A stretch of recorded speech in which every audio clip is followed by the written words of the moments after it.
আউশগ্রাম বিধানসভা কেন্দ্রের তৃণমূল প্রার্থী শ্যামা প্রসন্ন লোহার আউশগ্রামের রটন্তী কালী মন্দিরে পুজো দিয়ে শুরু করলেন প্রচার। বর্তমানে পূর্ব বর্ধমান জেলা পরিষদের সভাধিপতি পদে রয়েছেন তিনি। তার দাবি, বাম আমলে যে অভাব অনটনের চিত্র ছিল বর্তমানে তা অনেকটাই পরিবর্তিত হয়েছে। প্রচার শুরুর প্রথম দিনই জনসমাগম দেখে তিনি আপ্লুত, এমনটাই জানান শ্যামা প্রসন্ন লোহার।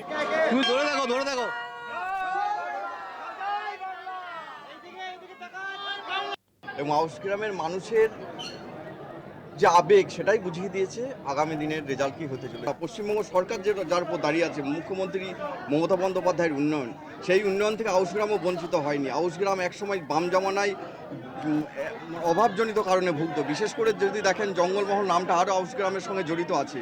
তপশিলি সম্প্রদায় এবং পিছিয়ে পড়া মাইনরিটি সম্প্রদায়ের একসময় ভাদ্র মাস মানে অভাব অনটনের সময় লেগে থাকতো। কিন্তু বর্তমান সরকারের সময় দেখুন, এখন স্কুল ছুট নেই, যে বই খাতা ফেটে কিনতে পারছে না, টাকার অভাবে পড়াশোনা হচ্ছে না, এরকম আউশগ্রামে দেখাতে পারবেন না।